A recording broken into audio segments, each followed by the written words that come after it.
Welcome to the introductory course in basic echocardiography. In this video, we will discuss the basic 4-view echocardiogram, how to obtain each view, and the relevant anatomy. We will also discuss common pitfalls.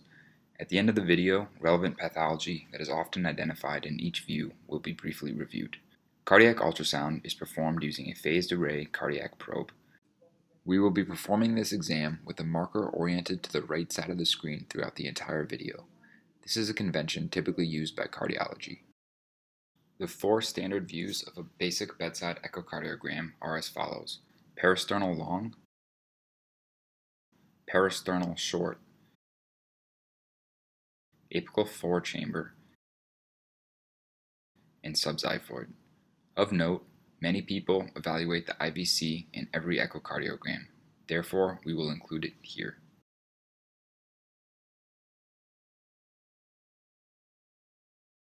We will begin with the parasternal long.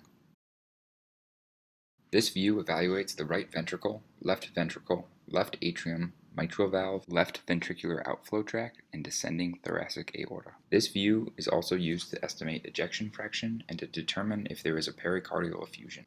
One common way to conceptualize this view is to imagine the heart as a football, with one end facing the patient's right shoulder and the other towards the spleen.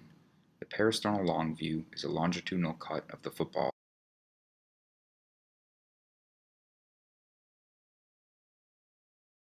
Begin with the probe marker facing the patient's right shoulder and placing the probe on the patient's chest at the left upper sternal border.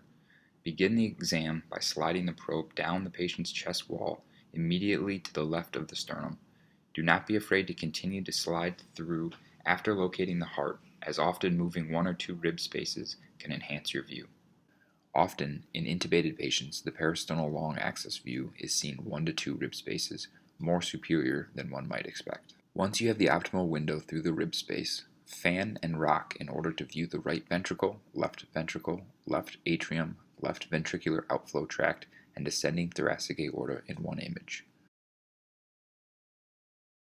Continuing with the football analogy, with one tip towards the patient's right shoulder and the other towards the spleen, the parasternal short is a transverse cut through the football.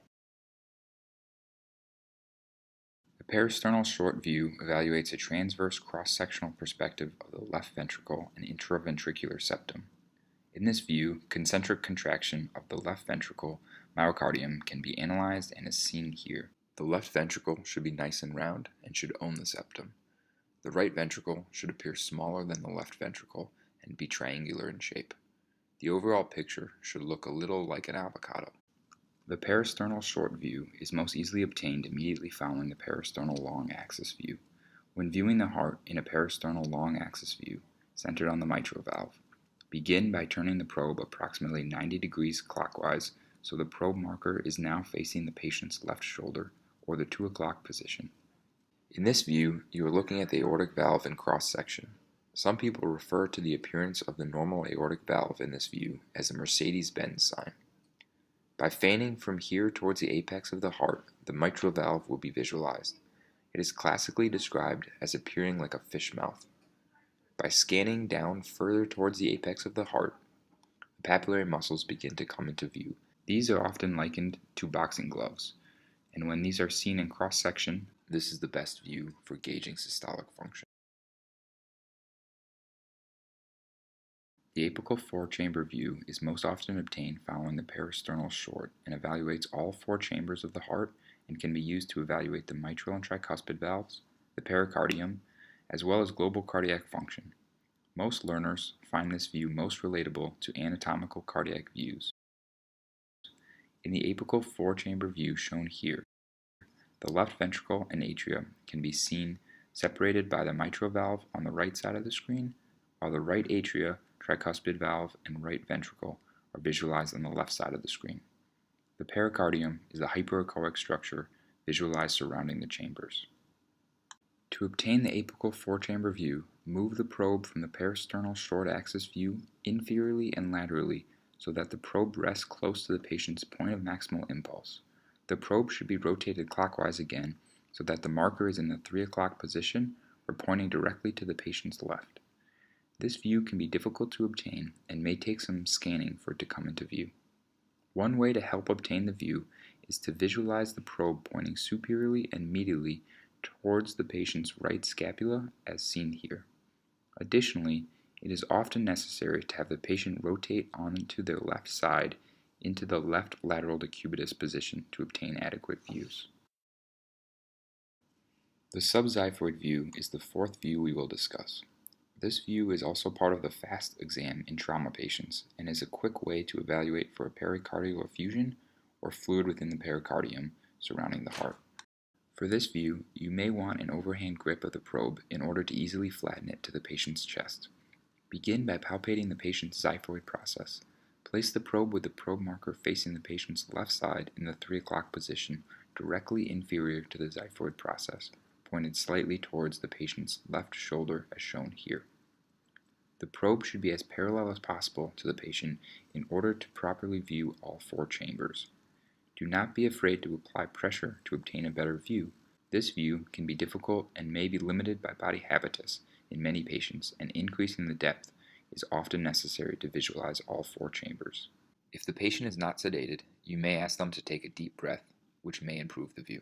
Since the right ventricle is the most inferior chamber, it can be identified closest to the probe in close proximity to the liver as shown here. The left ventricle is seen on the right side of your screen, and the right and left atria are visualized towards the bottom left side of the image. Similar to the apical 4-chamber view, the pericardium can be seen as the hyperechoic outline surrounding the heart. Visualization of the inferior vena cava is often added to the bedside echocardiogram because it can add important information about a patient's fluid status. The IVC is most easily visualized starting with the probe in the subxiphoid view with the probe marker facing the patient's left in the 3 o'clock position. Start by rotating the probe 90 degrees so the probe marker is facing inferiorly or in the 6 o'clock position. At this point, the IVC may come into view as an anechoic vessel at the bottom of the screen, dumping into the right atrium. Sometimes, small fanning motions towards the patient's right or left are necessary to bring the IVC into view.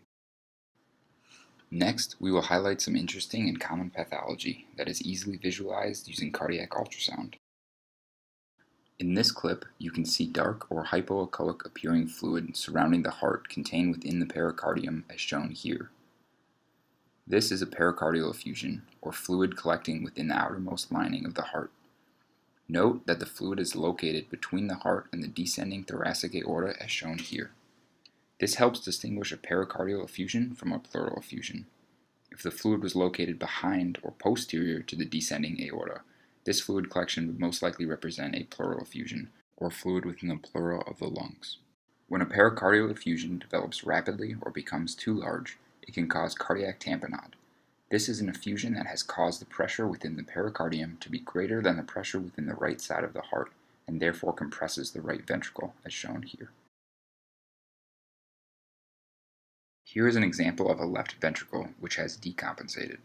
In comparison with a healthy left ventricle, it is easy to see the lack of adequate contraction. The result is a hypodynamic heart with a lower ejection fraction, a staple of decompensated systolic dysfunction. In the extreme example of a hypodynamic heart, no myocardial contraction is present. This is known as asystole. This is an important determination to make during acute cardiac resuscitations. Finally, ultrasound can be used to evaluate for valvular pathology such as vegetations. These are often indicative of endocarditis or infection of the inner lining of the heart. The mitral valve vegetation shown here is commonly seen in endocarditis.